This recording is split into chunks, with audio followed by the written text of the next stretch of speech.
ओम शांति। आज 17 अगस्त 2024 मीठे बाबा की आज की मुरली है।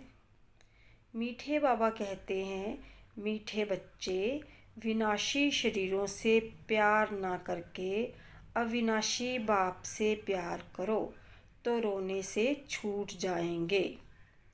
आज का प्रश्न है, अनराइट्स प्यार क्या है और उसका परिणाम क्या होता है? उत्तर है, विनाशी शरीरों में मोह रखना अनराइट्स प्यार है। जो विनाशी चीज़ों में मोह रखते हैं वह रोते हैं। देह अभिमान के कारण रोना आता है। सतयुग में सब आत्म अभिमानी हैं, इसलिए रोने की बात ही नहीं रहती। जो रोते हैं वह खोते हैं। अविनाशी बाप की अविनाशी बच्चों को अब शिक्षा मिलती है, देह अभिमानी बनो तो रोने से छूट जाएंगे।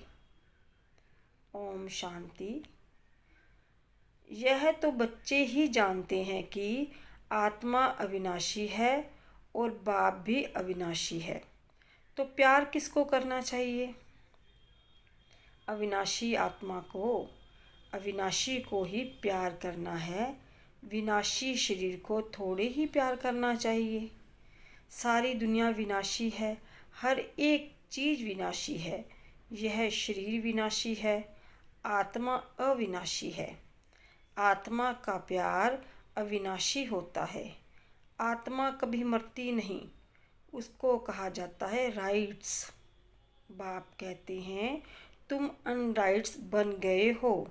वास्तव में अविनाशी का अविनाशी के साथ प्यार होना चाहिए। तुम्हारा प्यार विनाशी शरीर के साथ हो गया है, इसलिए रोना पड़ता है। अविनाशी के साथ प्यार नहीं, विनाशी के साथ प्यार होने से रोना पड़ता है। अभी तुम अपने को अविनाशी आत्मा समझते हो तो रोने की बात नहीं, क्योंकि आत्म अभिमानी हैं। तो बाप अब तुम बच्चों को आत्म अभिमानी बनाते हैं। देह अभिमानी होने से रोना होता है। विनाशी शरीर पिछाड़ी रोते हैं, समझते भी हैं आत्मा मरती नहीं है। बाप कहते हैं, अपने को आत्मा समझो। तुम अविनाशी बाप के बच्चे, अविनाशी आत्मा हो। तुमको रोने की दरकार नहीं। आत्मा एक शरीर छोड़ जाए दूसरा पार्ट बजाती है, ये तो खेल है। तुम शरीर में ममत्व क्यों रखते हो? देह सहित देह के सब संबंधों से बुद्धि योग तोड़ो। अपने को अविनाशी आत्मा समझो। आत्मा कभी मरती नहीं। गायन भी है, जो रोया सो खोया। आत्म अभिमानी बनने से ही लायक बन जाएंगे। तो बाप आकर देह अभिमानी से आत्म अभिमानी बनाते हैं। कहते हैं, तुम कैसे भूले हुए हो? जन्म जन्मांतर तुमको रोना पड़ा है। अब फिर से तुमको आत्म अभिमानी बनने की शिक्षा मिलती है। फिर तुम कभी रोएंगे ही नहीं। यह है रोने वाली दुनिया, वह है हंसने की दुनिया। यह दुख की दुनिया, वह सुख की दुनिया। बाप बहुत अच्छी रीति से शिक्षा देते हैं। अविनाशी बाप की अविनाशी बच्चों को शिक्षा मिलती है। वह देह अभिमानी हैं तो देह को ही देख शिक्षा देते हैं। तो देह को की याद आने से रोते हैं। देखते भी हैं शरीर खत्म हो गया, फिर उनको याद करने से क्या फ़ायदा? मिट्टी को याद किया जाता है क्या? अविनाशी चीज़ से जाकर दूसरा शरीर लिया। यह तो बच्चे जानते हैं। जो अच्छा कर्म करता है उनको फिर शरीर भी अच्छा मिलता है। कोई को खराब रोगी शरीर मिलता है, वह भी कर्मों के अनुसार है। ऐसा नहीं कि अच्छा कर्म किया है तो ऊपर चले जाएंगे, नहीं, ऊपर तो कोई जा नहीं सकते। अच्छे कर्म किए हैं तो अच्छा कहलाएंगे, जन्म अच्छा मिलेगा। फिर भी नीचे तो उतरना ही है। तुम जानते हो कि हम चढ़ते कैसे हैं। भल अच्छे कर्मों से कोई महात्मा बनेगा, फिर भी कला तो कम होती ही जाएंगी।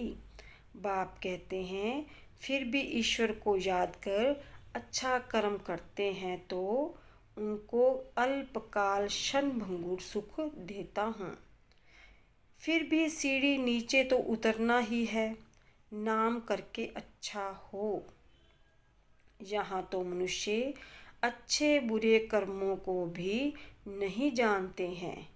रिद्धि सिद्धि वालों को कितना मान देते हैं, उन्हों के पिछाड़ी मनुष्य जैसे हैरान होते हैं। है तो सारा अज्ञान।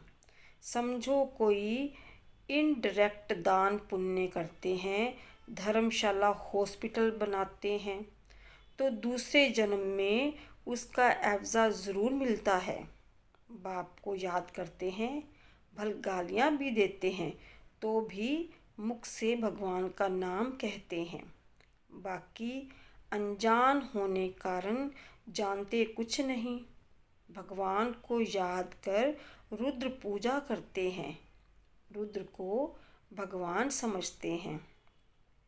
रुद्र यज्ञ रचते हैं, शिव व रुद्र की पूजा करते हैं। बाप कहते हैं मेरी पूजा करते हैं, परंतु बेसमझी से क्या क्या बनाते हैं, क्या क्या करते हैं। जितने मनुष्य उतने उन्हों के गुरु हैं। झाड़ के में नए नए पत्ते, टाल टालियाँ आदि निकलते हैं तो वह कितना शोभते हैं। सतोगुनी होने के कारण उनकी महिमा होती है। बाप कहते हैं कि यह दुनिया है ही विनाशी, चीज़ों को प्यार करने वाली। कोई कोई का बहुत प्यार होता है तो मोह में जैसे पागल बन जाते हैं। बड़े बड़े सेठ लोग मोहवश पागल हो जाते हैं। माताओं को ज्ञान ना होने कारण विनाशी शरीर पिछाड़ी विधवा बन कितना रोती याद करती रहती हैं। अभी तुम अपने को आत्मा समझ दूसरे को भी आत्मा देखते हो तो जरा भी दुख नहीं होता। पढ़ाई को सोर्स ऑफ इनकम कहा जाता है। पढ़ाई में एम ऑब्जेक्ट भी होती है, परंतु वह है एक जन्म के लिए। गवर्नमेंट से पगार मिलता है, पढ़कर धंधा धोरी करते हैं तब पैसे आदि मिलते हैं। यहाँ तो फिर बात ही नहीं है। तुम अविनाशी ज्ञान रत्नों से झोली कैसे भरते हो। आत्मा समझती है कि बाबा हमको अविनाशी ज्ञान खजाना देते हैं। भगवान पढ़ाते हैं तो ज़रूर भगवान भगवती ही बनाएंगे, परंतु वास्तव में इन लक्ष्मी नारायण को भगवान भगवती समझना रोंग है। अभी तुम बच्चे जानते हो। ओहो, जब हम देह अभिमानी हो जाते हैं तो हमारी बुद्धि कितनी डिग्रेड हो जाती है, जैसे जानवर बुद्धि बन जाते हैं। जानवरों की सेवा भी बहुत अच्छी होती है, मनुष्यों की तो कुछ भी नहीं। रेस के घोड़ों आदि की कितनी संभाल होती है। यहाँ के मनुष्यों की को देखो क्या हालत है। कुत्ते को कितना प्यार से संभालते हैं, चाटते रहते हैं, साथ भी सुलाते भी हैं। देखो दुनिया का क्या हाल हो गया है। वहाँ सतयुग में यह धंधा होता नहीं।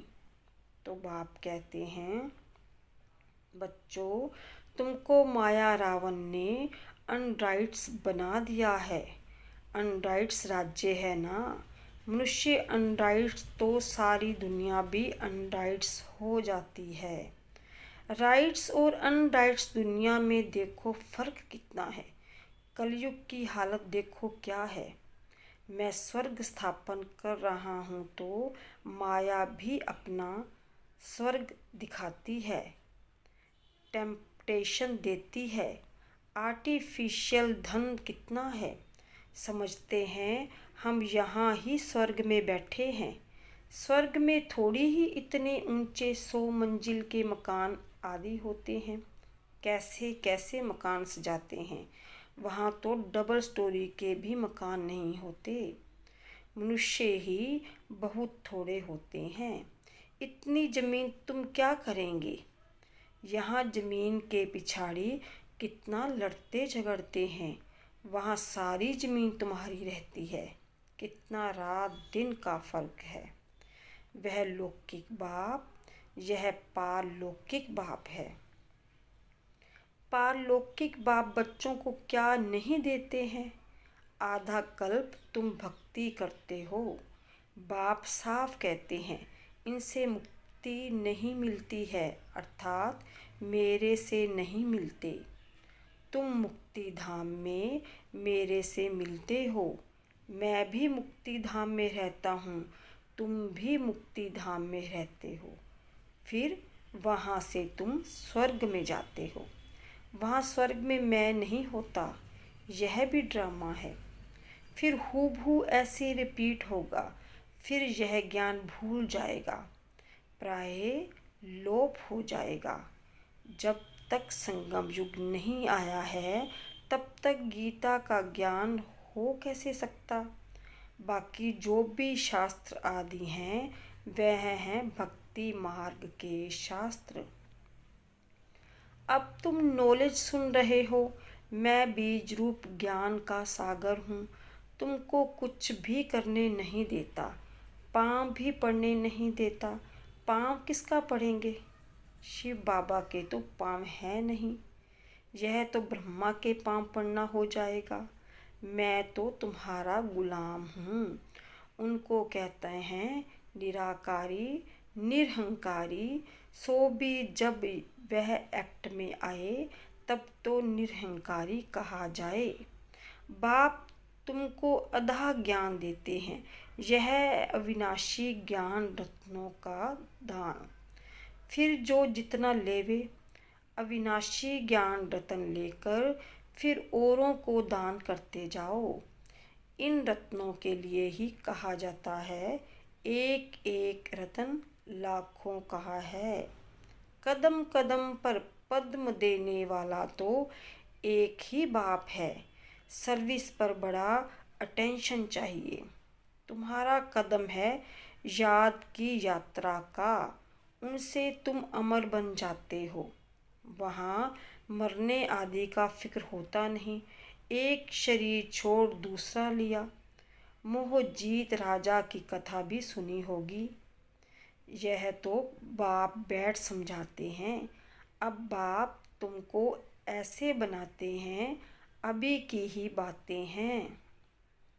रक्षाबंधन का पर्व भी मनाते हैं। यह कब की निशानी है, कब भगवान ने कहा कि पवित्र बनो।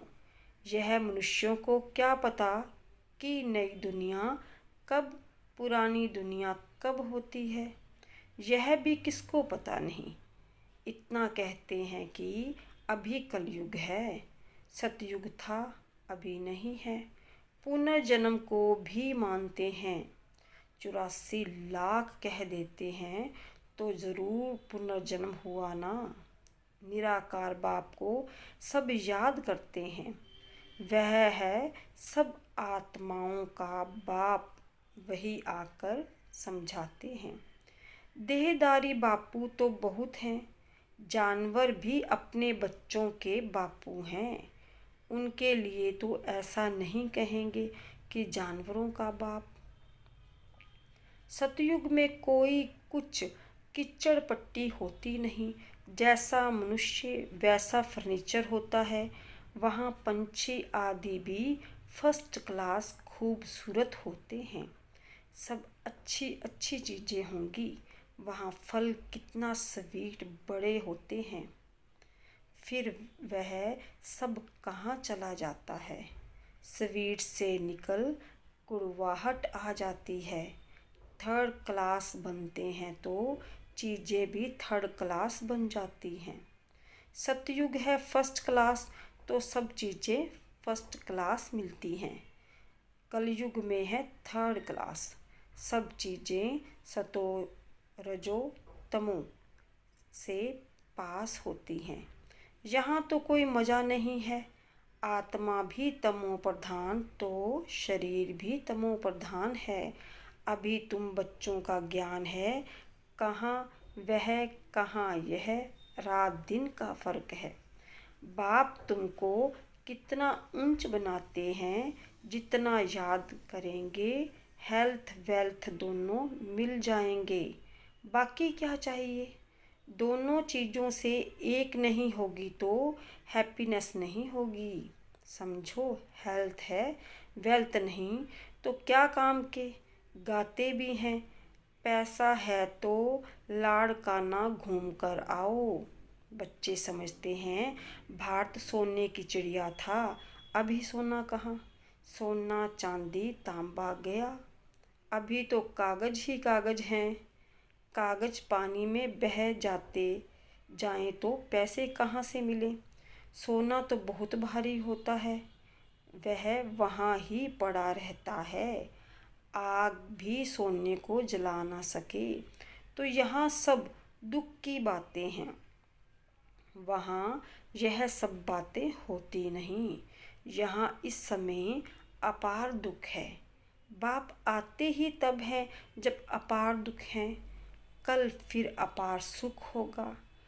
बाबा तो कल्प कल्प आकर पढ़ाते हैं, यह कोई नई बात थोड़ी ही है।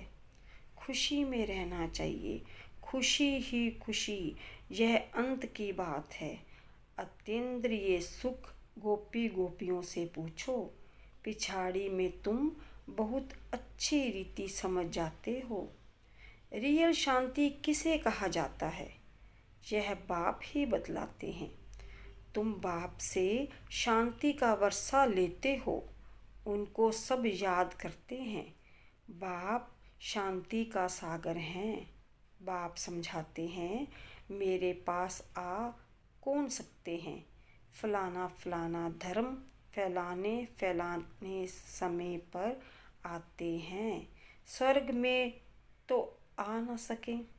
अभी साधु संत ढेर निकल पड़े हैं तो उन्हों की महिमा होती है। पवित्र हैं तो उनकी महिमा जरूर होनी चाहिए।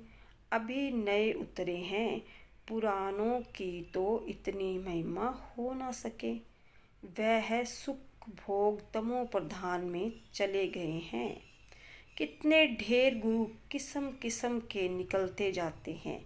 इस बेहद के झाड़ को कोई जानते नहीं हैं। बाप समझाते हैं कि भक्ति की सामग्री इतनी है जितना झाड़ फैला होता है। ज्ञान बीज कितना थोड़ा है, भक्ति को आधा कल्प लगता है। यह ज्ञान तो सिर्फ इस एक अंतिम जन्म के लिए है। ज्ञान को प्राप्त कर तुम आधा कल्प के लिए मालिक बन जाते हो। भक्ति बंद हो जाती है, दिन हो जाता है। अभी तुम सदा काल के लिए हर्षित बनते हो। इसको कहा जाता है ईश्वर की अविनाशी लॉटरी। उसके लिए पुरुषार्थ करना पड़ता है। ईश्वरीय लॉटरी और आसुरी लॉटरी में कितना फ़र्क होता है। अच्छा, मीठे मीठे सकीर्दे बच्चों प्रति माता पिता बाप दादा का याद प्यार और गुड मॉर्निंग। रूहानी बाप की रूहानी बच्चों को नमस्ते। हम रूहानी बच्चों की रूहानी बाप दादा को याद प्यार और गुड मॉर्निंग। शुक्रिया बाबा शुक्रिया। आज की मुरली से धारणा के लिए मुख्य सार। फर्स्ट पॉइंट, तुम्हारे याद के हर कदमों में पद्म है, इससे ही अमर पद प्राप्त करना है। अविनाशी ज्ञान रत्न जो बाप से मिलते हैं उनका दान करना है। सेकंड पॉइंट, आत्म अभिमानी बन अपार खुशी का अनुभव करना है। शरीरों से मोह निकाल सदा हर्षित रहना है, मोह जीत बनना है। आज का वरदान है, हर घड़ी को अंतिम घड़ी समझ सदा रूहानी मौज में रहने वाली विशेष आत्मा भव। हर घड़ी को अंतिम घड़ी समझ सदा रूहानी मौज में रहने वाली विशेष आत्मा भव। संगम युग रूहानी मौजों में रहने का युग है, इसलिए हर घड़ी रूहानी मौज का अनुभव करते रहो। कभी किसी भी परिस्थिति या परीक्षा में मूंझना नहीं, क्योंकि यह समय अकाल मृत्यु का है। थोड़ा समय भी अगर मौज की बजाय मूंझ गए और उसी समय अंतिम घड़ी आ जाए तो अंतमति सो गति क्या होगी। इसलिए एवर रेडी का पाठ पढ़ाया जाता है। एक सेकंड भी धोखा देने वाला हो सकता है, इसलिए स्वयं को विशेष आत्मा समझकर हर संकल्प, बोल और कर्म करो और सदा रूहानी मौज में रहो। आज का स्लोगन है, अचल बनना है तो व्यर्थ और अशुभ को समाप्त करो। अचल बनना है तो व्यर्थ और अशुभ को समाप्त करो। ओम शांति।